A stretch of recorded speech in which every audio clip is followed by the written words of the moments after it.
Assalamu alaikum wa rahmatullahi wa barakatuh. Welcome my Hadith disciples, YouTubers and viewers upon the Sunnah and Athar to another exclusive episode of F.M.F, 5 minutes of Fa'idah.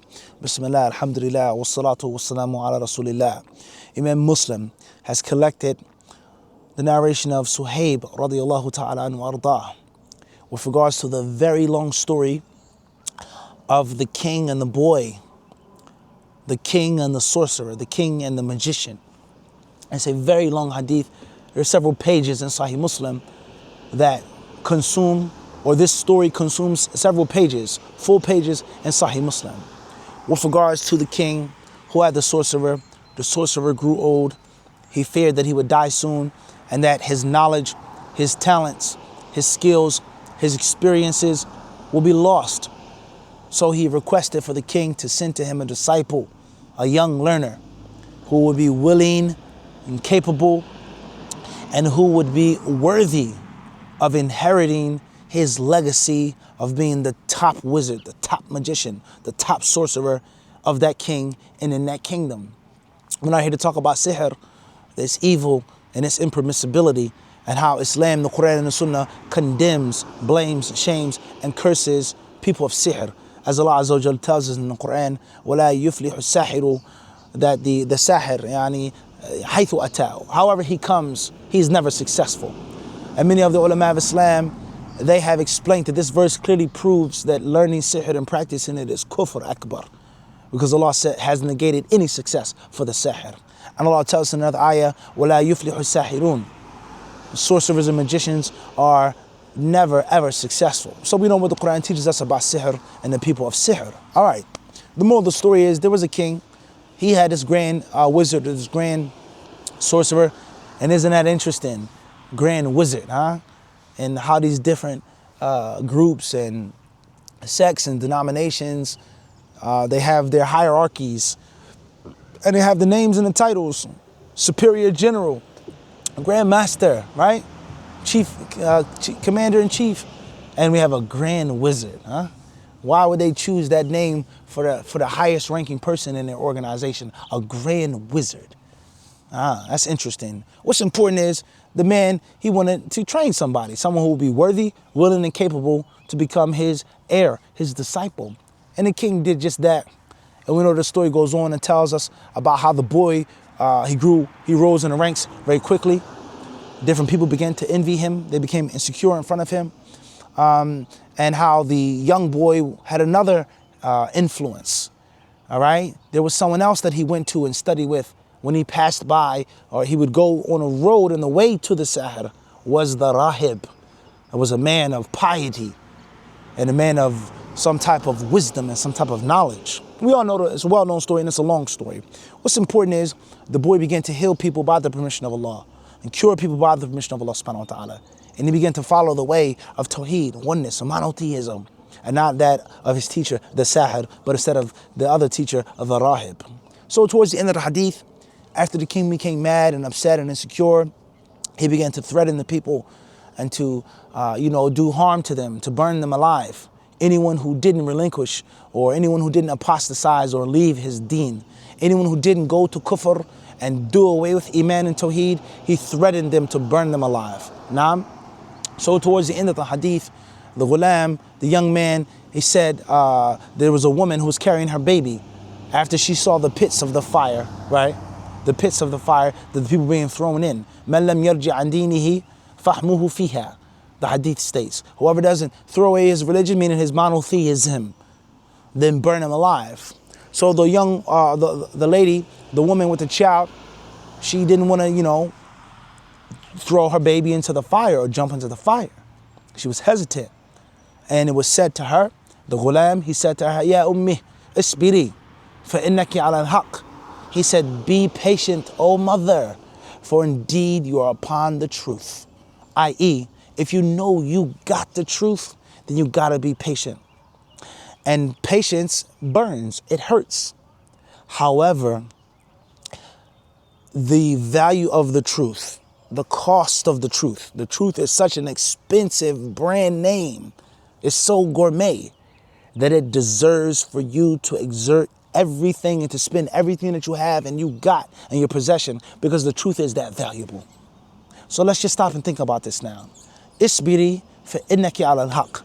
Be patient, O mother, for indeed you are upon the truth. Why you should not give up and quit, because you're right and they're wrong. That's why I'm not stopping. That's why I'm not giving in. That's why I'm not going to give you the satisfaction of begging for mercy and asking for help, because that would mislead the countless people who have weak minds or feeble minds, people whose hearts aren't that strong, people whose iman isn't that solid. So if I give in to you, even though I have the permissibility of giving in, the iman is in my heart, but for you to stop torturing me or stop bombing me or starving me or sanctioning me or boycotting me, I'm going to say what you want me to say just because it's a necessity. But if I did that, the weak-minded people, the weak-hearted people, the weak-willed people, what would they do? They would go astray.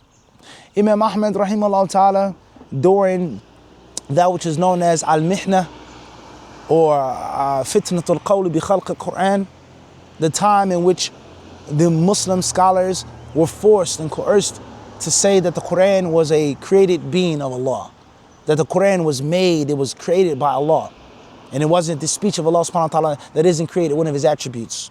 So the scholars were beaten, whipped, and tortured, and killed, starved to death. They were boycotted. All right, they lost their positions and their posts, imams, judges, whatever the case may be.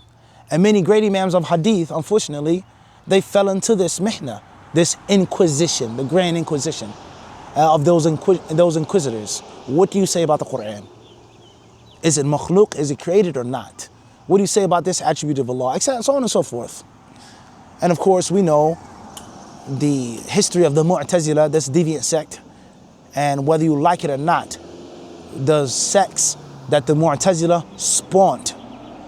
And included in those spawned sects, the offspring of the Mu'tazila, are the Ash'ariyah.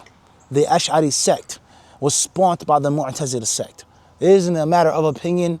It isn't about Wahhabi, Ibn Taymiyyah. It's a historical fact, a historical, undeniable, irrefutable fact. So that's food for thought. We're not here to talk about that right now. Ash'ari, Maturidi, Athari, Salafi, it's not what we're here to talk about. I'm just making a point of history. At the end of the day, the Mu'tazila, they had monopolized the Islamic scholarship. They took control over the rulers and the ministers, so on and so forth. So they were making these inquisitions against the imams of hadith. And some of those imams, they took the rukhsa, the concession, to make a statement of kufr, to make a statement of blasphemy if you fear for your life. As Allah tells us about this in the Quran, إِلَّا مَنْ أُكْرِهَ وَقَلْبُهُ مُطْمَئِنٌ بِالْإِيمَانِ. Those who are forced and coerced, but their hearts are at rest with true iman. So I know I don't believe in this kufr, but I'm going to say it because you're going to kill me or torture me or do some major harm to me. But Imam Ahmad rahimahullah ta'ala, that wasn't the view that he took. He didn't believe that it was permissible and lawful for an imam of hadith, a role model, to take that concession. And he said that you, la bud an tathbut, you must be firm. And that's because why?